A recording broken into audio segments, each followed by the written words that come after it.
but now he's finally become a head coach of his own team in over there in St. Helena High School now.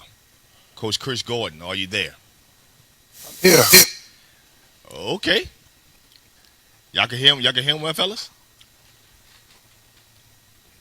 Coach Gordon, are you there? Yes, sir.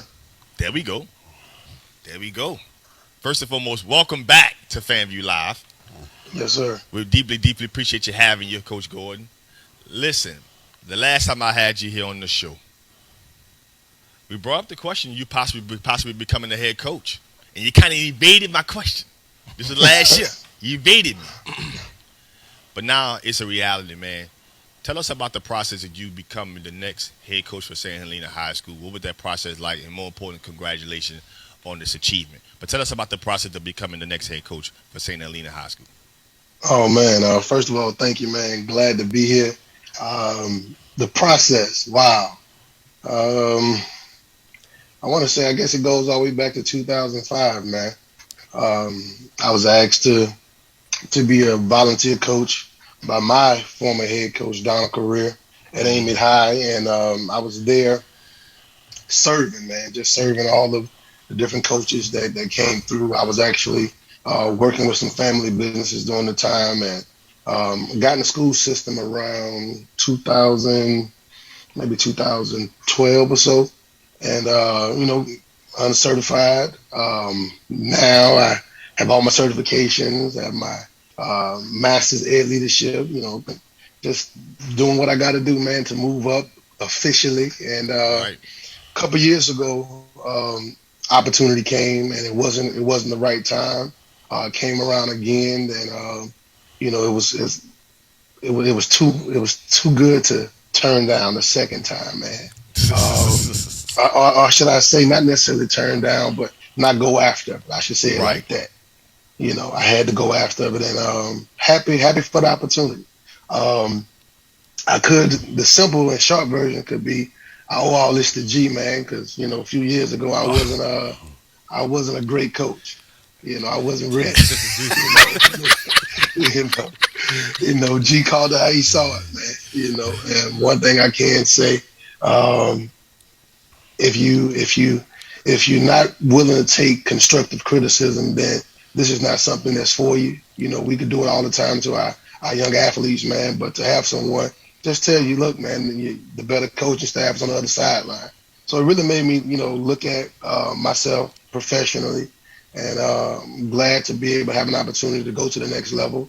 I feel like I've impressed G since then, and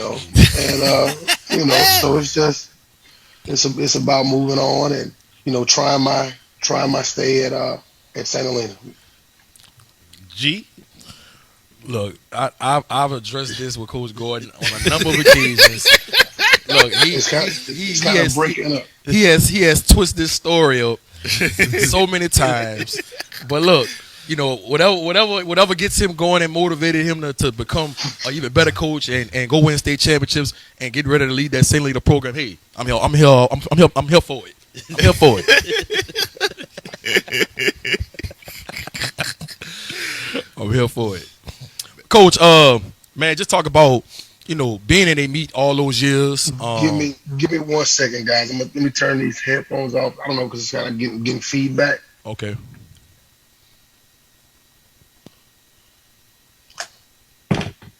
Can you guys still hear me? Yes. Yep. Yes. Okay, much better, much better. Yeah. I kind of want to get into, just being at a meet all those years, man, coaching all those, those big time prospects that came through, winning some state championships, and just getting that experience, under Coach Powell and having those big time players. How has that prepared you for this journey that you're about to get ready to start at St. Helena, man, to, start creating those experiences and having deep playoff runs and having some big time prospects come through that St. Helena program going forward? Yes, sir. Again, shout out to Coach Powell, man. Learned a lot from him. I will say, again, like I said, I started back in '05, right? So I've had a chance to be under Coach Career, Coach Vine, and Coach Masita, Coach Coach Foster, Coach Alden Foster, who was once the head coach at St. Helena College and Career Academy. And like you say, Coach Powell, man, really getting to see a lot of different systems, what works, borrowing things from other coordinators that was on the staff, Dwayne Davis, just really, really just learning from those different guys.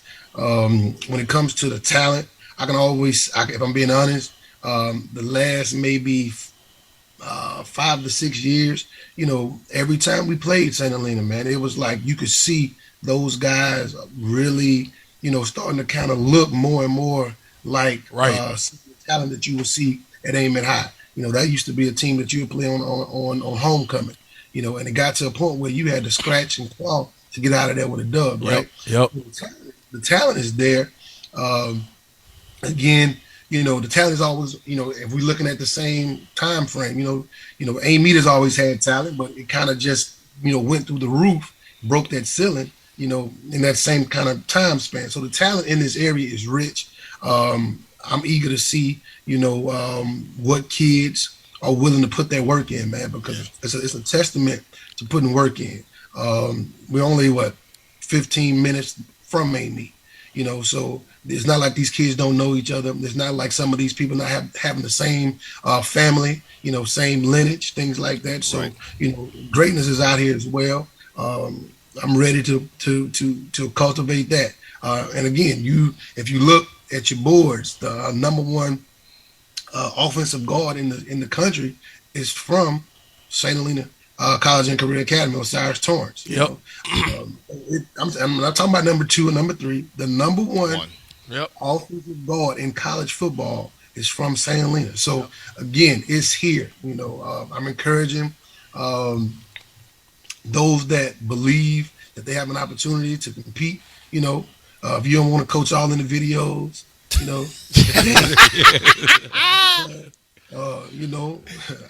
gonna be me. You guys have seen me, Yeah. and how I go and what I believe in. And I just want to bring that here. 4-star and 5 stars and whatever stars. That's somebody else telling you how they feel about you. So we want to just make sure these kids believe in themselves, and the rest of it take care of itself. Yep. Now, bro, one of the things that you've been challenged with, not also just being the head coach, but being the athletic director, is changing the culture of St. Helena as a whole. What are some of the things in the past since you was starting out your teacher career at Independence Middle to your last year last 2 years at AME kind of went to the administration role to now where you leading the whole ship, and part of the leadership team at St. Helena, so kind of cultivating and changing the narrative of St. Helena. Yeah. Well, big shout out to the superintendent, Dr. Kelly Joseph. She's always trying to eye talent that she believes that'll bring value to the district, right? So, and you guys know, when you feel value, you don't mind going to work. You don't mind putting the work in. First of all, as a coach, I believe that I've found something. They say passion is when you would do something for free. Right. And I started out as a volunteer coach. I was doing it for free, right? So finding that passion, knowing your why, knowing that, hey, okay, get an opportunity to meet new kids every year is expanding my family. So that's the approach that I've always taken. If I'm being honest, this is year 17 in coaching. Good Lord, Coach, man, you done coached more than half your life. Yeah. Good Lord. Oh, you And know. that's the thing, and that's the thing. Like I read these guys. I don't know. I may have Rookie by my name for his head coach, but it's gonna be trouble for some of them. You know what I mean? I'm not. I've been doing this, right? So, but to go back to answering Mr. Singleton's question, it's just a situation where, if I'm being honest, I was almost out of it. And Coach Singleton, you know this. I was ready to go in straight administration, and it seems like that was just the move to go. I've given a lot. When you see kids, reach their dreams and play in the NFL and do win Heisman trophies and things like that, it's like, well, okay, maybe that's more for me to do on the other side of it, right? But then, the opportunity came to be the athletic director, and really have your stamp on an entire program, not just one particular sport. So I just saw it as a challenge, man. It is a challenge, to make sure that every I is dotted and T's is crossed. We're dealing with the LHSAA. They want to make sure everything is done the right way. I understand it. I understand it now more than ever. Um, but it's just really making sure that when I'm done, I don't know when that's going to be, but when I'm done, I want St. Louis College and Career Academy to be the gold standard. People talk about AMET, they talk about Kentwood. I want to add, SHCCA in that conversation. So that's the drive, that's the motive.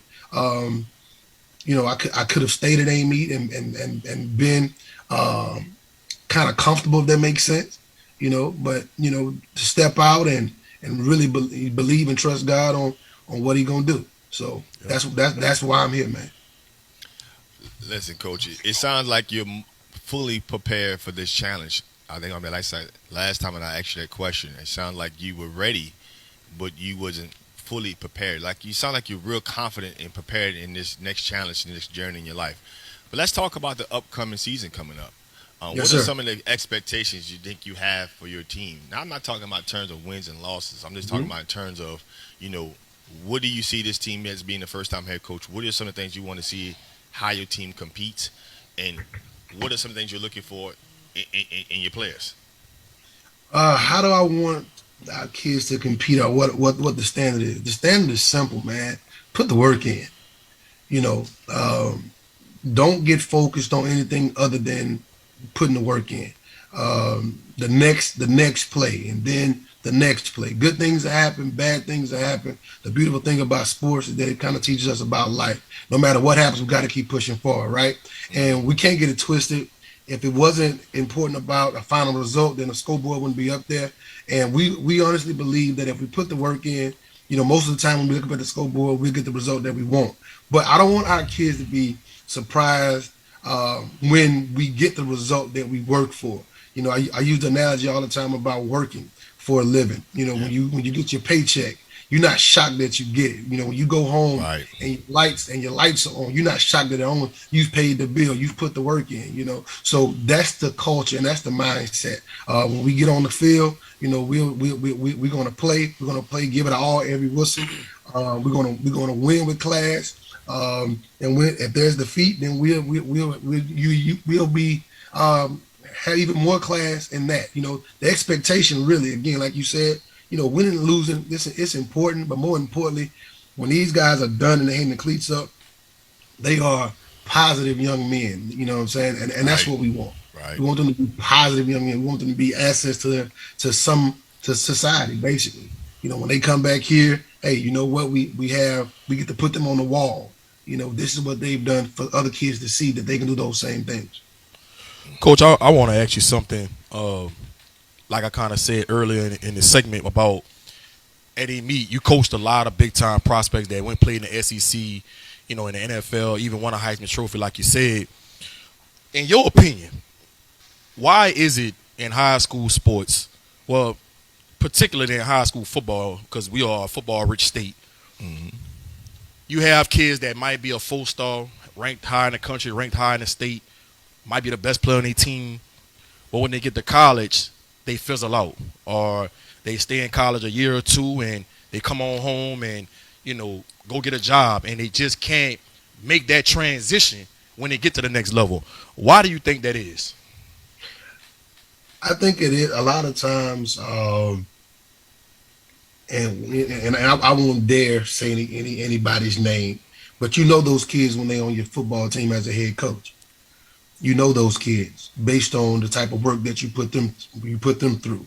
You know, when it's not my job to tell a kid anything other than the truth. Right.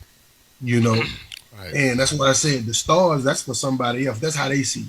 I'm gonna tell you how I see you, Right. and how I see you is the way that the eye in the sky, the way not only that, but your body language. Right. We talked about the culture.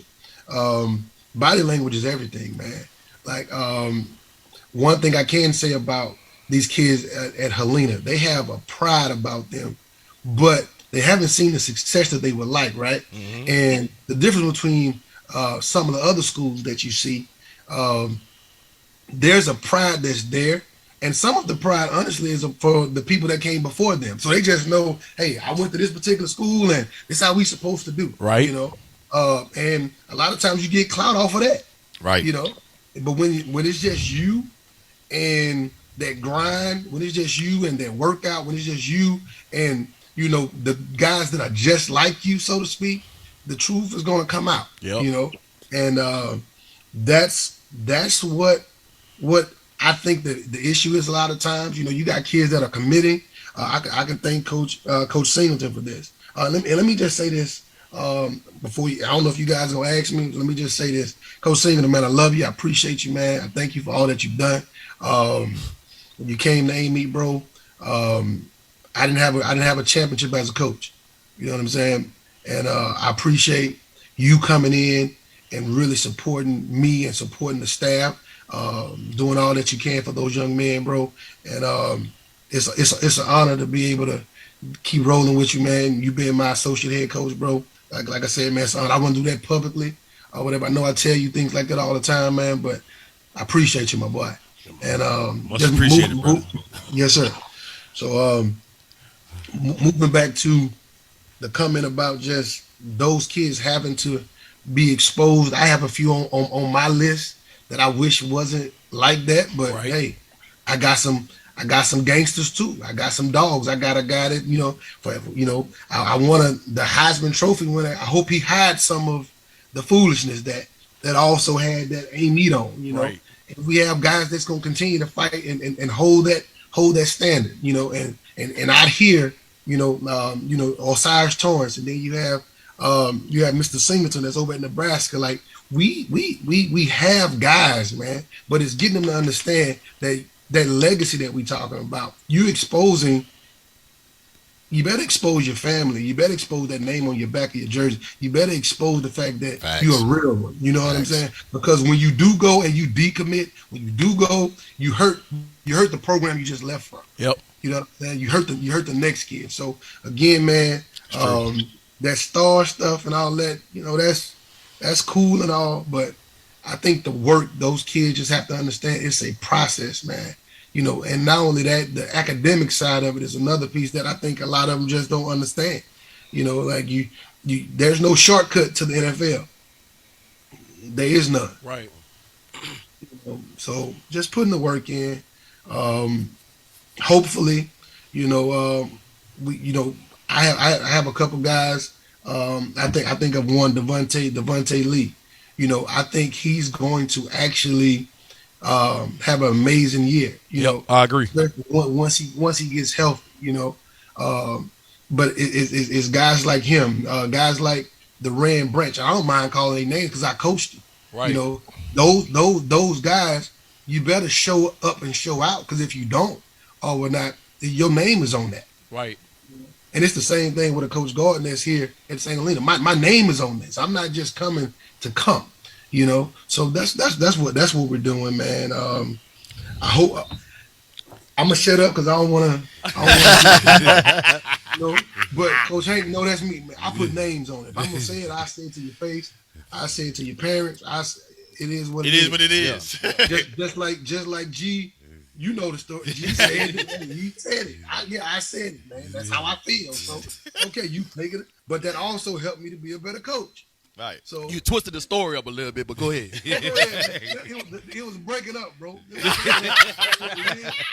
You know what I'm saying? Did you say it right? Did you say it right? I'm gonna let you go ahead with your story. I'm gonna let you go ahead with your story. The moral of the story for me, regardless of how that, I needed that. Right. You know what I'm saying? I needed that because again, if your feelings hurt, say, man, you need to go back to the drawing board. No, well, Right. yeah. Look at the man in the mirror. Right. Yeah. Right. Well, Coach, my last question for you, because I know you gotta get back to it. It's gonna be like a twofold question. One, what is well, how do you feel about the support you've gotten since you've gotten at St. Helena, as far as the your former players that we've coached against? Like by this being my second time, there, I was actually with a couple of those kids, like Deshaun, Jency and all of them, to come back and to see what we, Moses Baker and Javon Dunn, to come back and see what we're doing, to work out with us over the summer to help get them ready for the next stage in their career. And the second part would be, let's talk about the upcoming football season. We don't see a week two. We don't see a 2A opponent until week 5. We got 6A, 5As, 4As all on the schedule. Get ready to head into district. So your season outlook on that. I think the first thing, man, to answer the first part of the question, you named all those kids, bro, and I love the fact that those lines of me being a hawk, me being a warrior, me being this, me being that are starting to kind of dissolve. The kids just want to be around real. The kids just want to be around guys that are really about helping them be better, right? Um, I've seen kids that we've coached from a meet show up at practices. Mm-hmm. You know, guys, and they all get along. They all want each other to do well. To do well. That's the beautiful thing.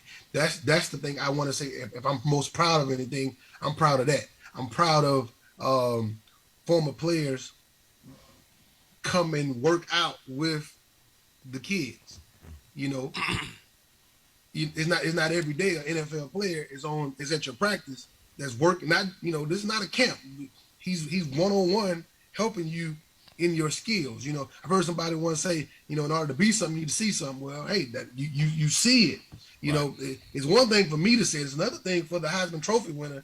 The 10th pick in the draft. He's right here. He's touchable. He's accessible. And then when you ask him, why is he here? He tells you because it's about the kids. That's the testament that when they start seeing how we all in this together. It even happened before I got the job here. I said it when it came open a couple of years ago. Kids start calling me from St. Helena. You know what I mean? And we developed a relationship during those last 2 years, and they still come, and it's still cool. So that's a beautiful thing. This season, the schedule, man, line them up, let's play. Line them up, let's play.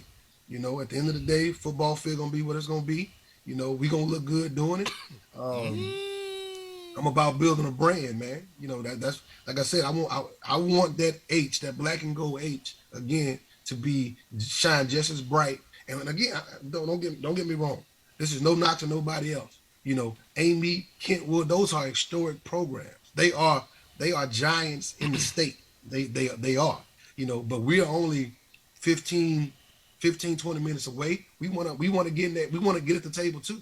And how do you do that? You do that by winning championships, and it starts with just consistency, week after week, practice after practice, and we just believe those results are going to take care of itself. Do I believe we're going to win a state championship this year? We all going to find out together. I love it.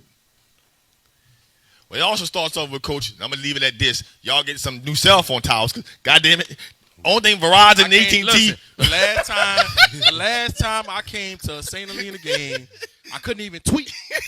Yes, sir. I couldn't even tweet, man. I'm trying to tweet about certain players. I'm trying to tweet about Troy Hurst. Trying to tweet about Ricky Travis and them boys. Right. I can't even tweet about them. Cool. I mean, I need to be able to tweet during the game. It starts off with the cell phone towers. Yes, sir. We good. Well, Verizon is good. You got Verizon? Let me check it out right there. I'm 4G right now. I'm 4G. And if that don't work, I'll put you on the internet. Listen, put me on the school Wi-Fi. Yeah, please. Yes, sir. Please do. I will be in attendance for some of y'all games this year, man. Can't wait to see what y'all got in store. Yes, sir. Now, what I will tell you, since you've been out here last, there's been some upgrades, man. So come on, cool. Cool. Long as Metro PCS work, we good. Probably not. Switch coverage. No doubt. But listen, Coach Gordon, man, appreciate you having you on again. FanView Live, man. We deeply, deeply appreciate it. Listen, all success for you and St. Helena and Coach Hen, over there with y'all, man. Listen, all the success, I'm definitely gonna come up there to a game. You ain't gotta think about that. That's happening. Just make sure I got some of that food before the game during the tailgate. Gotcha. Have me at Will Call. We good. Listen, Coco, it was great having you, man. Listen, we got to do this again, man. Appreciate you coming on, man. And it's all love from us here at FanView Live, man. We deeply appreciate and wish you all success for this upcoming season. Thank you for having me, guys. Heads up, baby. Heads up. There it is. That's a new little slogan y'all got. Oh yeah, man. That's